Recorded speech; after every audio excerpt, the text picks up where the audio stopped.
Hello les amis, je vous retrouve pour une nouvelle vidéo sur le basket en NBA, le suivi des San Antonio Spurs, et je vais vous présenter le débrief en statistique du match San Antonio Spurs contre Oklahoma City Thunder, un match qui avait lieu ce 23 décembre et qui s'est terminé par la belle victoire des Spurs 130 à 110. Alors, une nouvelle victoire des Spurs contre les Thunder, je pense que ça va devenir la bête noire des Thunder puisqu'ils les ont déjà battus en NBA Cup en demi-finale et puis surtout personne s'y attendait puisque arrivé à la NBA Cup, je crois que les Thunder avaient perdu un match sur 25, ce qui était hallucinant et les Spurs viennent de les battre deux fois en quelques matchs. Alors Wemby malheureusement n'a pas beaucoup joué, vous voyez en plus ça a cassé sa série de comptes, il avait atteint les plus de 100 matchs de suite en faisant au moins un contre, malheureusement c'est arrêté, il a mis 12 points, 5 rebonds, 3 passes, il a joué qu'une vingtaine de minutes, encore une fois, malheureusement, je pense qu'il était préservé pour le match de demain, puisque ils vont rejouer,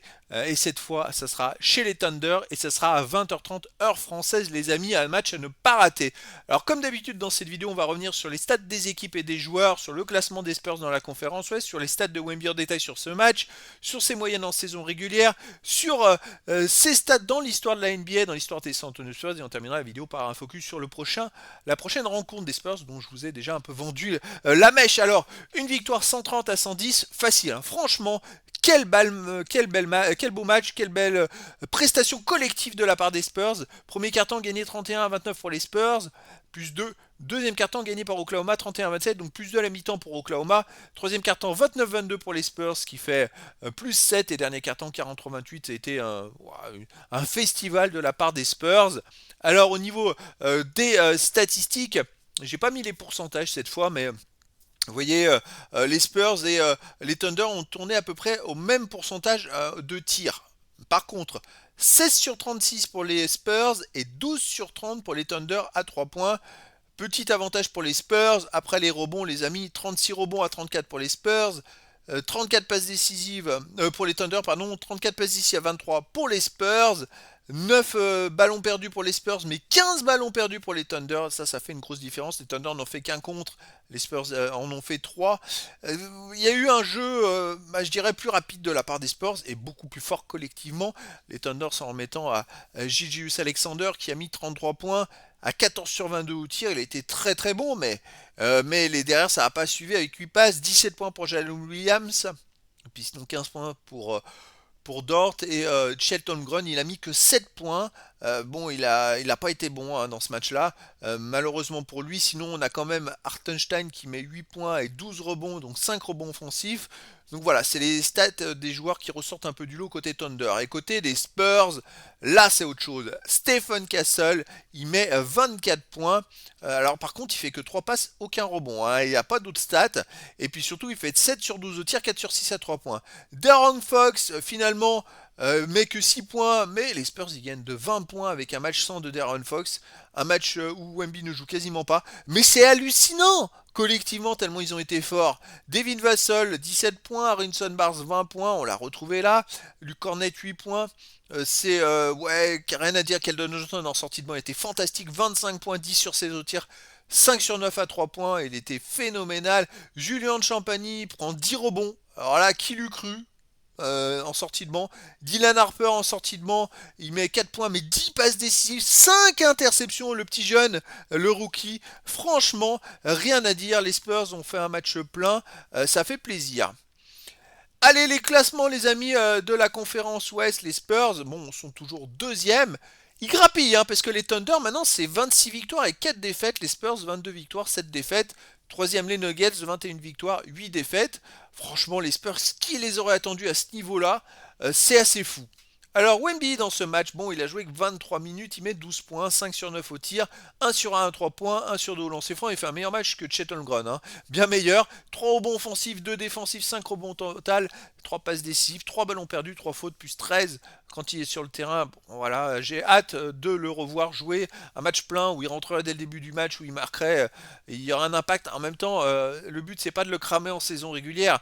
Vu le niveau des Spurs, c'est aussi de faire progresser toute l'équipe et c'est ce qui est en train de se passer pour après arriver en playoff et jouer quelque chose.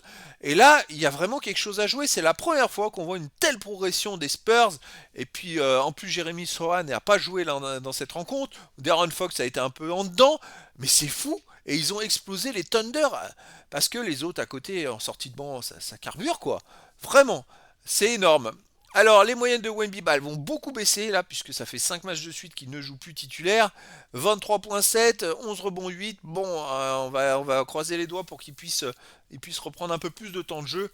Au moins 5 à 10 minutes de plus pour reprendre des bonnes moyennes parce que sinon à la fin de la saison il n'aura pas de trophée, hein. C'est bien de le préserver pour qu'il joue le bon grand nombre de matchs mais il n'aura pas de trophée non plus. Peut-être meilleur défenseur, on verra. Alors, ses stats en saison régulière dans l'histoire de la NBA arrêtée à 20 ans, 21 ans, 22 ans, 23 ans, 24 ans au général. Donc, bien sûr, il a 22 ans. Donc, ça, les 20 ans et 21 ans, ça peut que régresser s'il se fait doubler. Mais 22 ans, bah écoutez, bon, il n'a pas fait de compte, donc il va pas progresser. C'est un peu frustrant là, ce match-là. Il a gagné quelques places. Au rebond offensif, il a gagné 5 places par exemple à 22 ans. Donc c'est pas mal. Maintenant, il est 192e. Je prends là où il a gagné des places. 4 places au tir marqué. Bon, il est 122e.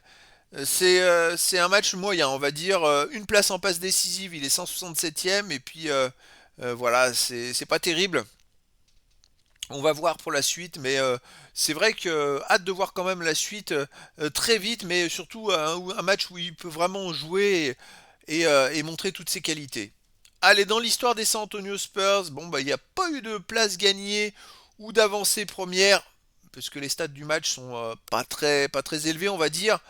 Donc on verra pour le prochain match. En tout cas, les amis, voilà, on va arriver. Bon, les stades dans les Français, dans les NBA, bon, on va laisser tomber pour l'instant. Prochain match, comme je vous l'ai annoncé, donc le 25 décembre à 20h30 heure française. Donc à voir à la télé, les amis. Franchement, une heure où tout le monde peut regarder. Alors si Wemby joue 20 minutes et qu'il est remplaçant, là les boules. Franchement, j'espère que les Spurs vont pouvoir. Je sais qu'il a été préservé dans certains matchs parce qu'il y avait 2 matchs de suite. Là, c'est peut-être pour ça qu'il n'a pas joué le dernier match beaucoup. On va espérer, on va croiser les doigts pour le voir avec un grand match des Spurs. Là, ça jouera au Thunder. Je pense que les Thunder, ils vont être revanchards parce qu'ils viennent de perdre 2 fois de suite contre les Spurs. Je pense qu'ils doivent avoir un peu les boules. Et donc, à mon avis, ça va être énorme. Surtout que les Thunder, c'est 26 victoires, 4 défaites cette saison. Et à domicile, 14 victoires, aucune défaite. Ils sont invaincus chez eux. Les Spurs, 22 victoires, 7 défaites. Et à l'extérieur des victoires, 5 défaites. Donc voilà, ce qui est quand même pas mal hein, aussi. Mais 14 victoires, aucune défaite pour les Thunder chez eux. Là, vraiment, il y a quelque chose à faire. Ça va être un sacré duel. Et hâte d'être à cette rencontre. Les amis, voilà, écoutez, je vous dis à très bientôt pour une nouvelle vidéo.